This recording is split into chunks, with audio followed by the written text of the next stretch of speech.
Dans la vie, vous n'arrivez pas à faire quelque chose. Vous ne comprenez pas pourquoi, mais c'est plus fort que vous, ça ne marche pas.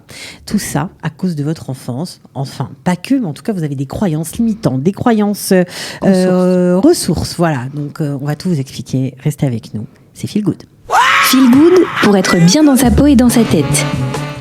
Salut Frédéric Lévy, bonjour. Bonjour. Donc on est toutes les deux aujourd'hui. Notre Carole Carat, voilà, spécialiste beauté bien-être, n'est pas là, mais vous êtes coach. On vous représente pour ceux qui ne vous connaissent pas encore. Life coach, voilà, c'est ça. Sur Jérusalem. Voilà, sur Jérusalem. Et vous allez nous parler aujourd'hui des croyances. Alors, pourquoi c'est tellement important les croyances ? Alors, d'abord, ce que c'est les croyances, c'est comme si on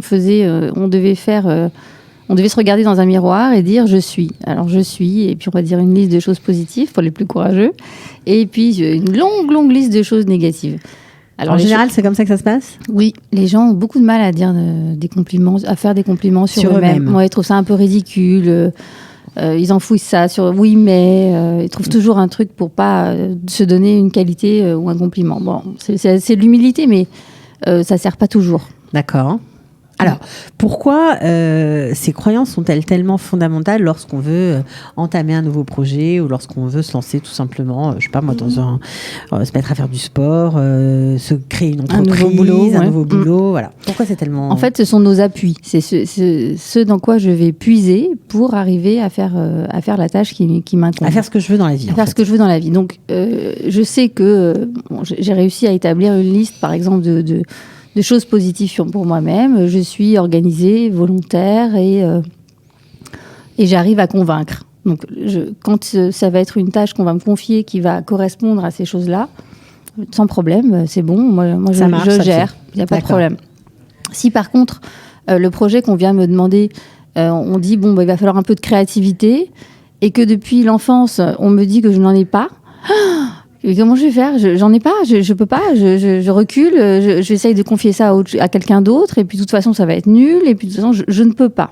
Donc là, on est dans une croyance limitante, évidemment. Donc c'est ça, la croyance limitante, c'est des choses qu'on a, les petits messages, les phrases toutes faites qu'on entend depuis petit, c'est ça ? Et puis qu'on se répète, quand même. Ah, qu'on se répète à nous-mêmes, qu'on s'approprie et qu'on se répète. En fait, pourquoi ? Parce que quand un enfant va recevoir un message négatif, toi, t'es nul en maths.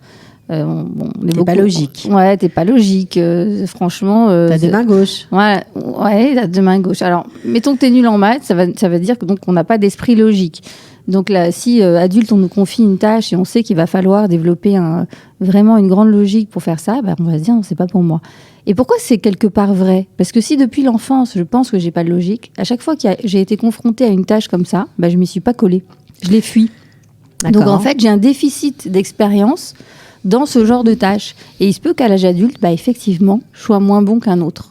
Parce qu'on ne s'est pas confronté à ça, c'est ça ? Il nous manque l'expérience de cette chose-là. Si les autres, on leur a dit depuis l'enfance, oh là là, quelle créativité, magnifique, ça, je crois qu'ils vont faire un truc. Même, attendez, parce que les parents, ils vont bien être responsables de tous les mots, mais quand même, parfois quand on dit à un enfant, oui, c'est vrai, t'es super créatif, c'est qu'on voit dans le quotidien qu'il est créatif. Oui, alors, faut pas le dire, faut le dire. C'est toujours le problème, c'est que c'est réducteur. C'est que même un compliment, on sait que c'est du lachonara. Pourquoi ?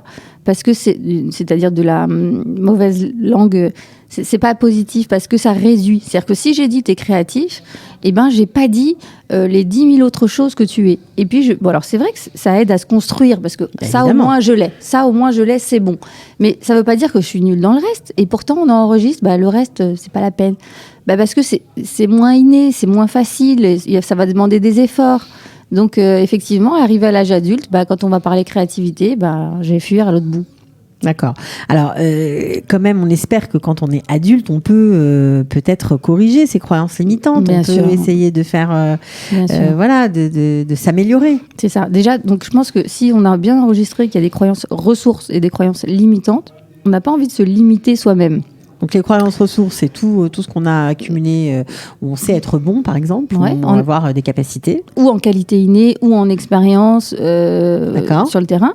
Et les croyances limitantes, c'est tout ce sur quoi je dis non, c'est pas pour moi, je sais pas faire, j'y arriverai pas, etc. On vous a dit, vous êtes nul en ça c'est pas pour toi, voilà. Laisse tomber. Voilà. Moi, je sais que, par exemple, dans mon cas, en coaching, je vois pas mal de gens qui veulent parler en public pour la première fois. Okay. Ils sont quasiment convaincus qu'ils en sont incapables. Donc ils viennent voir un coach parce qu'au secours, faut quelqu'un m'aide parce que là j'ai pas le choix, j'y suis confrontée, je suis arrivée à un tel échelon que à un moment donné, je suis obligée.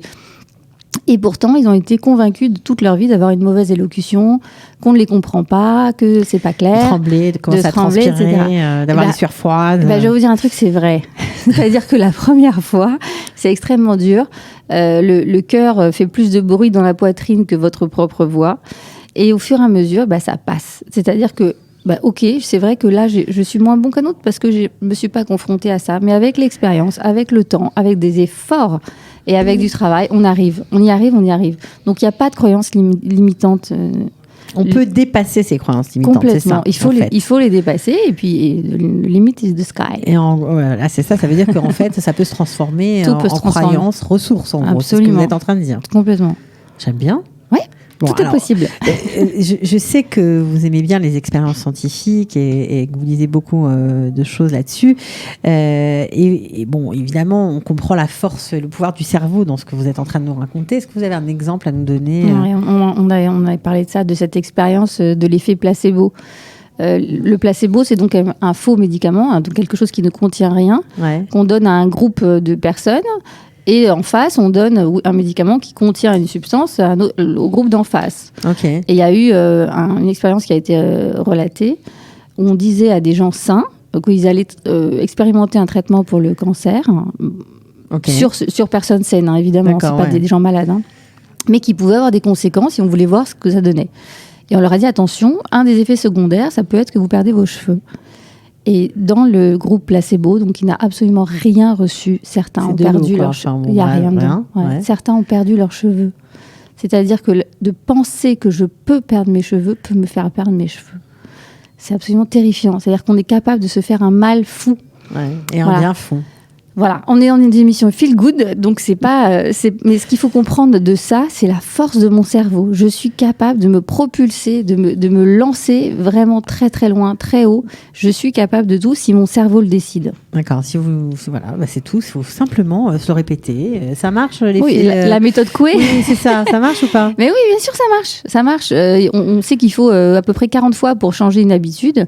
Si vous vous répétez 40 fois que vous êtes capable, au bout d'un moment, 40 jours d'affilée, ça va finir par y arriver. Vous allez finir par y arriver. Ok, merci pour ce conseil. C'était les croyances limitantes ou ressources. À bientôt, Frédéric. À bientôt. Ciao. Feel good pour être bien dans sa peau et dans sa tête.